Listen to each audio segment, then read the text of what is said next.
जय हिंद साथियों, स्वागत है आप सभी का एक और नई इंपॉर्टेंट वीडियो में। तो जो आज की वीडियो होने वाली है वो सभी पेंशनर्स के लिए एकदम यूनिक वीडियो होने वाली है, क्योंकि आज की इस वीडियो में हम आपको बताने वाले हैं 1 अप्रैल से पूरे देश में पेंशन सिस्टम पूरी तरह से चेंज हो जाएगा। जी हाँ साथियों, पेंशन राशि में भी बदलाव होगा और इसकी पात्रता और आवेदन प्रक्रिया सभी में चेंजमेंट होने वाले हैं। तो आज की वीडियो बहुत ही ज़्यादा इन्फॉर्मेटिव है पुराने पेंशनर्स के लिए और ऐसे पेंशनर्स जो नया आवेदन करना चाहते हैं उनके लिए भी। तो चलिए सबसे पहले अपनी वीडियो को स्टार्ट कर लेते हैं और जो भी अपडेट है वो आपको बता देते हैं। यहाँ पर आप लोग को लेकर के आ चुके हैं सीधे अपने मोबाइल फ़ोन की स्क्रीन पर और यहाँ पर जो भी चेंजेस हैं वो आपको क्लियर दिखाई दे रहे हैं। लिखा हुआ है कि भारत में पेंशन सिस्टम में बहुत जल्द बड़े बदलाव होने जा रहे हैं, यानी कि जो पेंशन सिस्टम है वो पूरी तरह से चेंज कर देगी गवर्नमेंट। क्योंकि हालिया पेंशन जो स्कीम चलती है उसमें कई बार क्या होता है, 2-2 3-3 महीने की पेंशन होल्ड हो जाती है। इसी चीज़ को ध्यान में रखते हुए गवर्नमेंट ने 1 अप्रैल से सभी चीज़ों को फिर से नए सिरे से स्टार्ट करने की योजना बनाई है। इन बदलावों का जो मुख्य उद्देश्य है वो पेंशन भोगियों को बेहतर वित्तीय सुरक्षा प्रदान करना है, यानी एक मजबूत सिस्टम बनाएगी गवर्नमेंट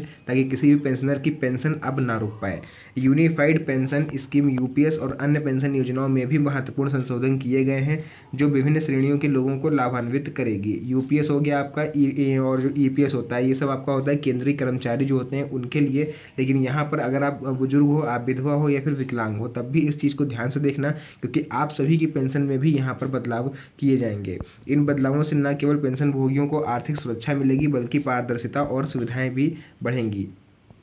इन नए नियमों के तहत विधवा महिलाओं, दिव्यांग व्यक्तियों और वृद्ध नागरिकों के लिए भी पेंशन राशि में वृद्धि की गई है और आपका 1 अप्रैल से ये चीज़ आपको देखने को मिलेगी। अब सवाल ये उठता है कि अगर आप पुराने पेंशनर हो तो क्या आपको फिर से इसके लिए आवेदन करना पड़ेगा या फिर आपका ऑटोमेटिक अपडेट हो जाएगा। तो इस चीज़ का जवाब आपको आगे मिलेगा, क्योंकि इसमें कई शर्त भी रखी हैं गवर्नमेंट ने जो हम आगे आपको पूरा क्लियर बता पाएंगे। इसके अलावा पेंशन निकासी की प्रक्रिया भी सरल बनाई गई है, जिससे लाभार्थी अब किसी भी बैंक से अपनी पेंशन निकाल पाएंगे। इन बदलावों का जो प्रभाव होगा वो सरकारी और निजी क्षेत्र के कर्मचारियों पर पड़ेगा, जिससे उनके जीवन स्तर में सुधार होगा। तो चलिए इसका ओवरव्यू देख लेते हैं और जो भी अपडेट आया है वो आपको एक ही बार में पूरा क्लियर समझा देते हैं। यहाँ पर आप लोग देख पाओगे लागू होने की तिथि लिखी हुई है 1 अप्रैल 2025।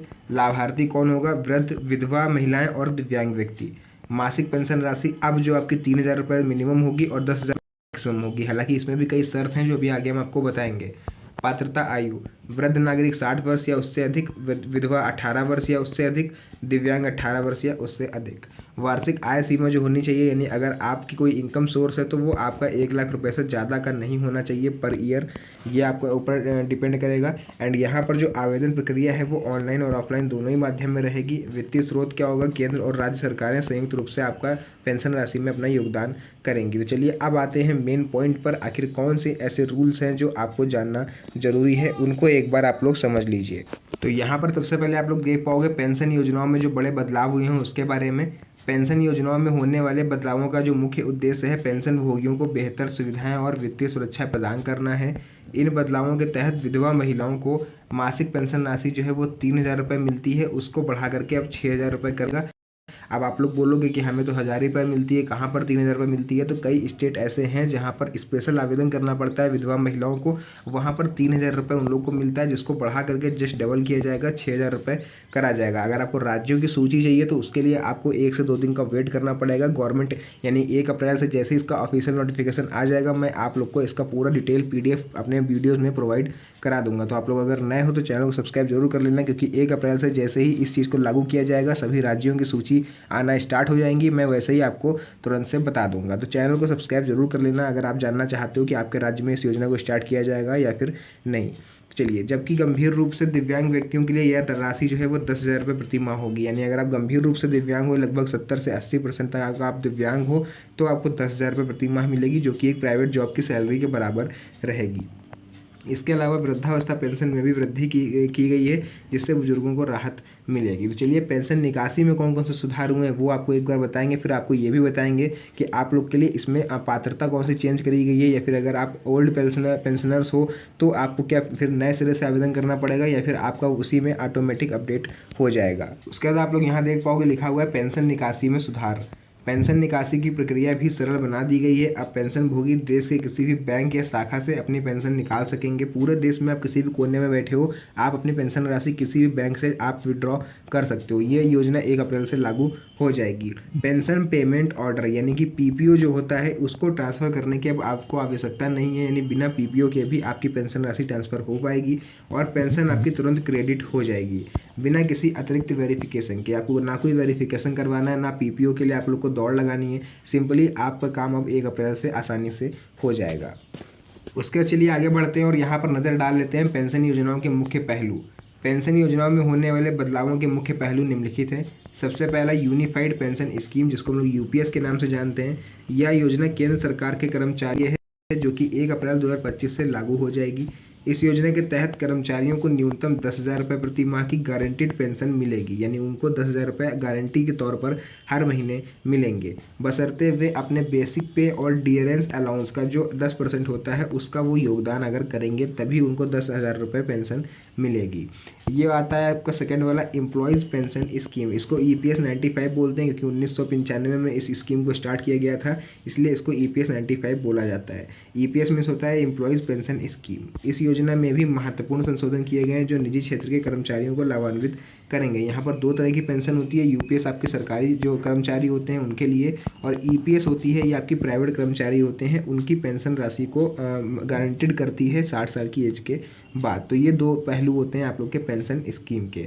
अब हम लोग यहाँ पर जानने वाले हैं इससे आपको क्या क्या लाभ होंगे और इसकी पात्रताएं और डॉक्यूमेंट में क्या चेंजेस हुए हैं वो भी आगे हम आपको बता देंगे। पेंशन योजनाओं की पात्रता मानदंड क्या रहने वाले हैं, तो इन पेंशन योजनाओं के लिए मापदंड होने कंपलसरी हैं। सबसे पहला आपकी जो वार्षिक पारिवारिक आय है वो 1 लाख रुपए से कम होनी चाहिए, यानी अगर आप पर मंथ 8,000 रुपये तक कमा रहे हो तभी आप इसके लिए एप्लीकेबल हो। अगर 8,000 से ऊपर की अर्निंग हो रही है आपकी पर मंथ तो फिर आप इसके लिए एप्लीकेबल नहीं हो।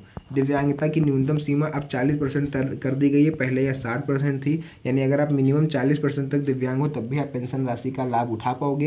एंड अगर आप गंभीर रूप से दिव्यांग हो, लगभग 70 से 80% तक आप दिव्यांग हो, 90% दिव्यांग हो, तो आपको 10,000 रुपये की पेंशन गवर्नमेंट देगी।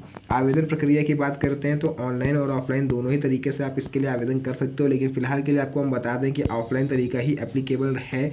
1 अप्रैल के बाद आप ऑनलाइन तरीका भी यूज़ कर पाओगे। एंड मैं यहाँ पर फिर से एक चीज़ क्लियर कर देता हूँ कि अगर आपको ज़्यादा कंफर्टेबल हो तो आप ऑफलाइन आवेदन ही करना, क्योंकि ऑनलाइन में क्या होता है कि इसमें थोड़ा सा आपका वेरिफिकेशन वगैरह अगर अटक जाता है तो आपको प्रॉब्लम होगी। ऑफलाइन बेस्ट इसलिए रहता है क्योंकि आप खुद से क्या आवेदन करके आओगे, अपना फॉर्म दोगे तो उसमें आपका काम जल्दी होने के चांसेस रहते हैं। ऑनलाइन में भीड़ बहुत होती है आपके, क्योंकि कई सारे लोग ऑनलाइन आवेदन करते हैं। लगभग अगर एक दिन की हम लोग बात करें तो एक दिन में लगभग 25 से 30,000 आवेदन आ जाते हैं ऑनलाइन एक राज्य के। ठीक है, अगर पूरे देश की बात कर लेते हैं तो लगभग आपको 3 से 4 लाख आवेदन एक दिन में देखने को मिलते हैं। तो वो निपटाना बहुत ही कठिन हो जाता है लोगों के लिए जो अधिकारी होते हैं। ऑफलाइन बहुत कम लोग जाते हैं, इस वजह से इनका काम आसानी से हो जाता है। ऐसे लोग जो ऑफलाइन आवेदन करना चाहते हैं वो उनके लिए ऑफलाइन तरीका बेस्ट रहेगा। चलिए यहाँ पर इंपॉर्टेंट दस्तावेजों की बात कर लेते हैं, कौन कौन से डॉक्यूमेंट्स आपके पास होने चाहिए। डॉक्यूमेंट्स की बात कर लेते हैं हम लोग, तो इन पेंशन योजनाओं के लिए आवश्यक दस्तावेज निम्नलिखित हैं। आपका पास आय प्रमाण पत्र होना चाहिए जिसमें पर ईयर आपकी 1 लाख रुपये से कम की आय अर्जित होनी चाहिए। कार्ड आपके पास होना चाहिए अपडेटेड। दिव्यांगता प्रमाण पत्र, यदि आप दिव्यांग पेंशन के लिए आवेदन कर रहे हो तो आपके पास दिव्यांगता प्रमाण पत्र होना चाहिए जिसमें 40% तक न्यूनतम दिव्यांगता प्रतिशत शो होना कंपलसरी है। उसके बाद हम लोग बात करेंगे विधवा प्रमाण पत्र।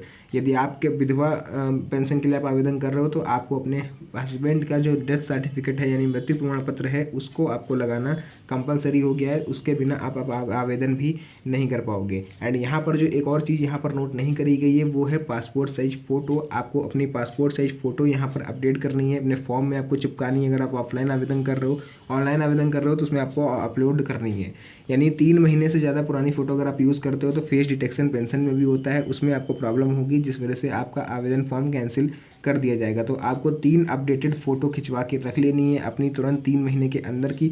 हो सके तो करंट की फ़ोटो लगाइएगा, केवल 3 से 4 दिन पुरानी, तो उसमें आपके लिए ज़्यादा बेस्ट रहेगा। एंड आपका जो फॉर्म है वो जल्दी से अप्रूव होने के चांसेस रहते हैं। तो ये कुछ चीज़ें थी जो मुझे लगा आपके साथ शेयर करना चाहिए। 1 अप्रैल से पेंशन में चेंज हो रहा है, जो फिलहाल के लिए जो भी चीज़ें थी मैंने आपको क्लियर कर दी है। अगर आपके मन में कोई डाउट हो इन योजनाओं को लेकर के, इस पेंशन स्कीम को लेकर के या फिर आपकी पेंशन को लेकर के, तो आप कमेंट सेक्शन में पूछ सकते हो, उसका रिप्लाई आपको मिल जाएगा। फिलहाल के लिए आज की इस वीडियो को यहीं पर एंड करेंगे। मिलेंगे आप सभी से नेक्स्ट वीडियो में एक और अच्छी इंटरेस्टिंग मज़ेदार वीडियो के साथ। तब तक के लिए धन्यवाद। जय हिंद।